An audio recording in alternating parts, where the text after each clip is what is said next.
Oh boy. Every flavor beans, I love these. He tasted his mom. How does he know what his mom tastes? That's the thing, dude. Society's going to shit, man. Yeah.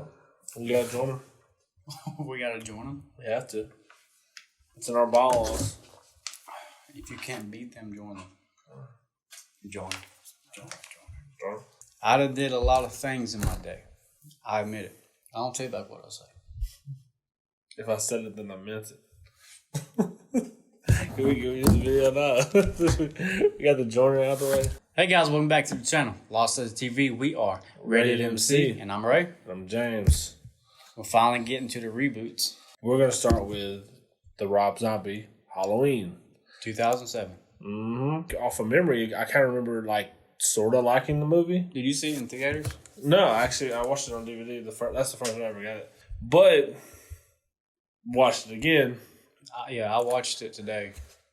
And you pointed out some things that I agree with, which was I wasn't a big fan of how it began. When you have a classic serial killer, right, of any franchise, when you try to develop a backstory, I mean, I know it has to happen somewhat. But let's forget all the sequels to the franchise. Let's take just the first Halloween movie, right? What made Michael Myers so fucking scary was that, because, okay, let's compare the original to the reboot, okay? And the very original, it was just this 6-year-old child, lives in the suburbs, slashed his fucking sister. Nobody knew why. When he escaped from the asylum, or the sanitarium, you didn't know who the fuck. I mean, it was Halloween. You know what I'm saying?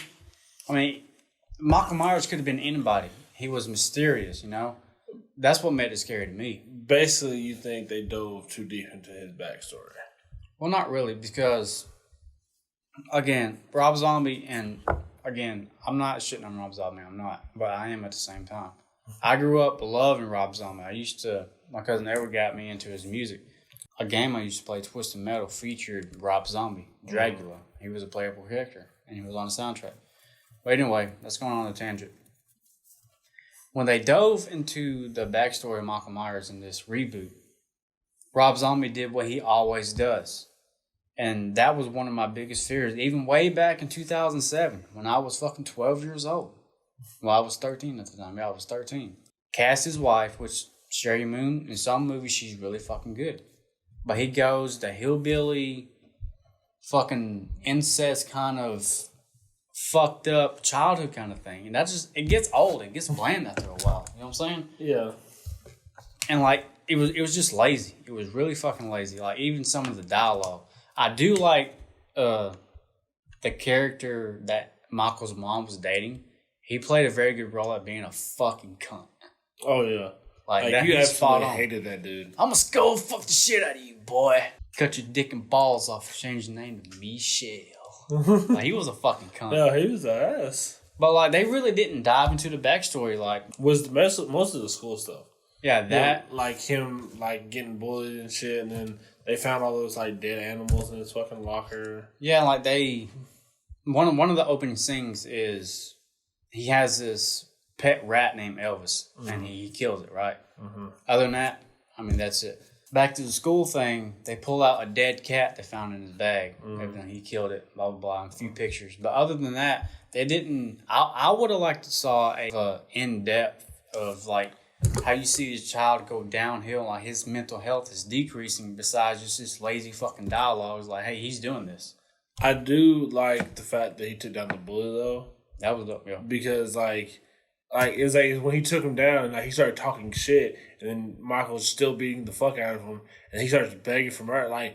Bro, you... He had that tail tucked real quick. Bro, yeah, you tortured the fuck out of him. No, bro, if you did that to me, if I've already got to this point, bro, you're done. Yeah. If I already thought all this shit out, bro, call it. That's game. I just feel like the backstory was they did it quickly, and it felt forced. But the rest of the movie, I really did like. Yeah, you said it picked up for you once he killed the nurse. That's what I wanted to see. I wanted to see a really disturbed Michael. Did you like the fact that he was more he was bigger and more I'm okay. This is gonna sound contradicting because this version of Michael is up there in my top 5 Michaels. I mean, he's fucking brutal. Mm-hmm. He's a tough son of a bitch. But I'm gonna say, for the most part, no. Because again, going back to the original Nick Castle, we met him in person. He's not that big of a guy. Again, 1978, Halloween night, everybody's dressed up. Michael Myers could be anybody. It could be a teenage kid. It can be, James down the street. I mean, like, you just don't know. That's what made it scary to me. And, like, reboots do that. They make them, instead of the classics, they fucking make them 8 foot fucking tall. It's because they got to make their own, like, spin on it. You know what I mean? Yeah. He got to put his take on it. It's cool that he decided to go that way, but it's also, like, I don't know, it's hard to get into it as much because I'm so used to how Michael normally looks.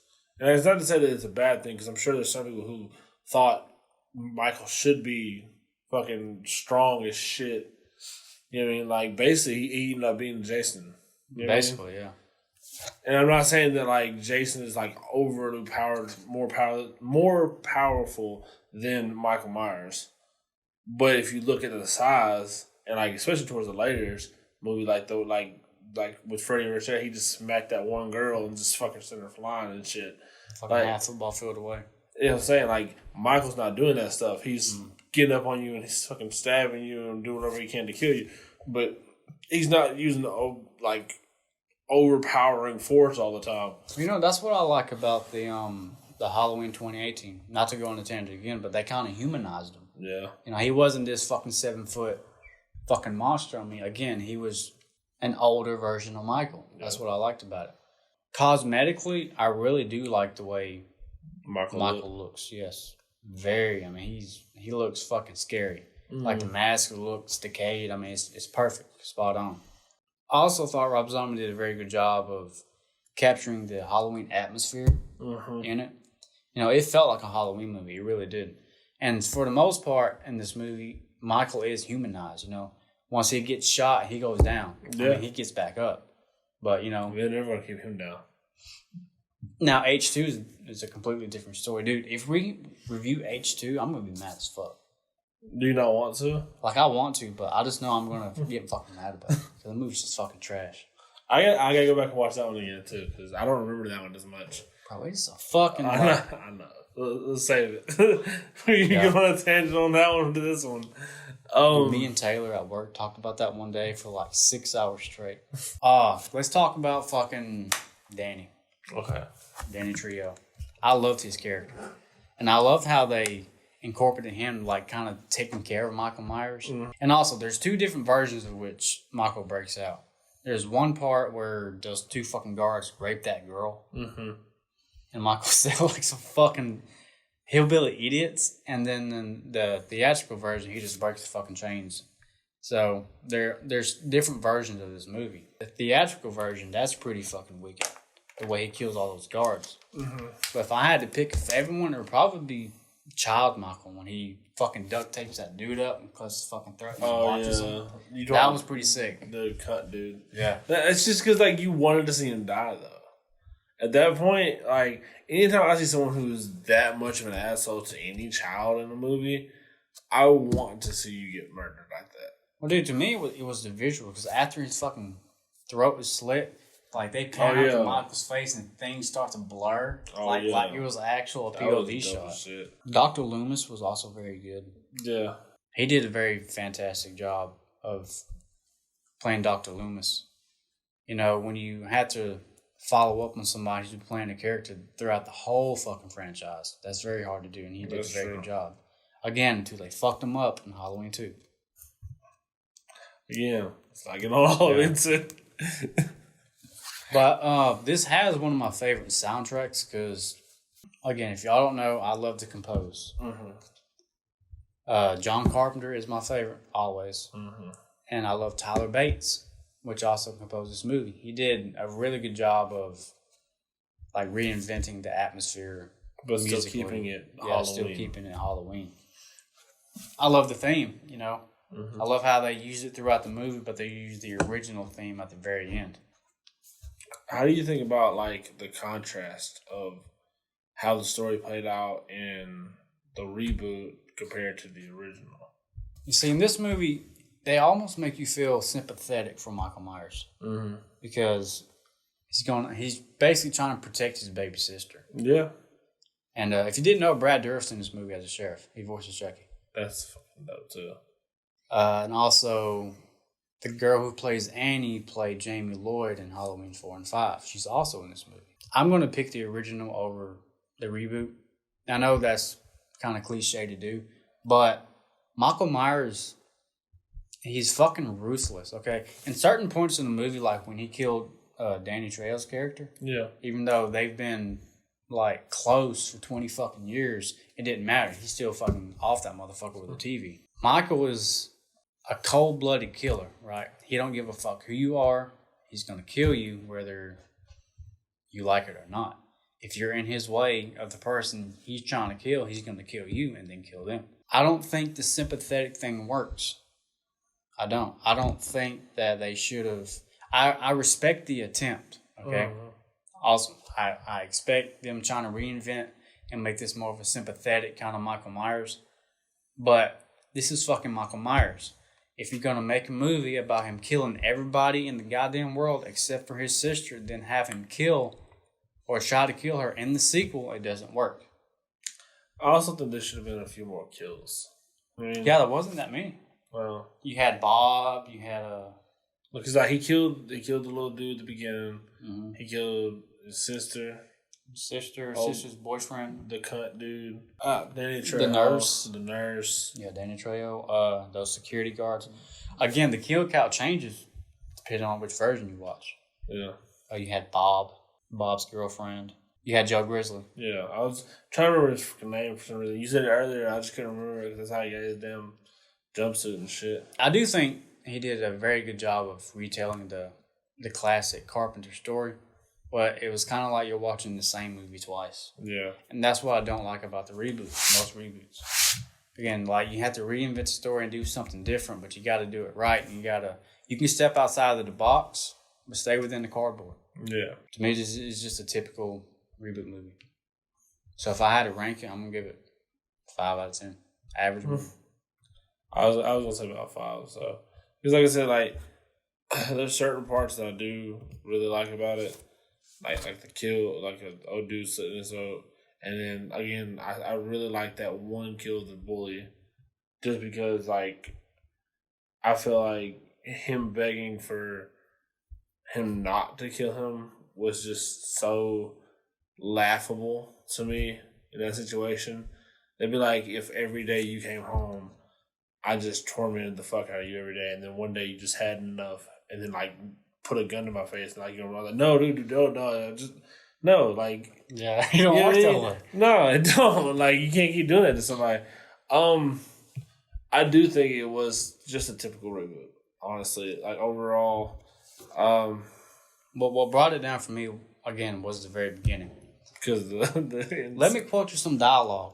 Okay, after Michael's in the sanitarium and they're talking to Loomis while he's still a child, he asks him about the killings, right? So you don't remember any of the killings?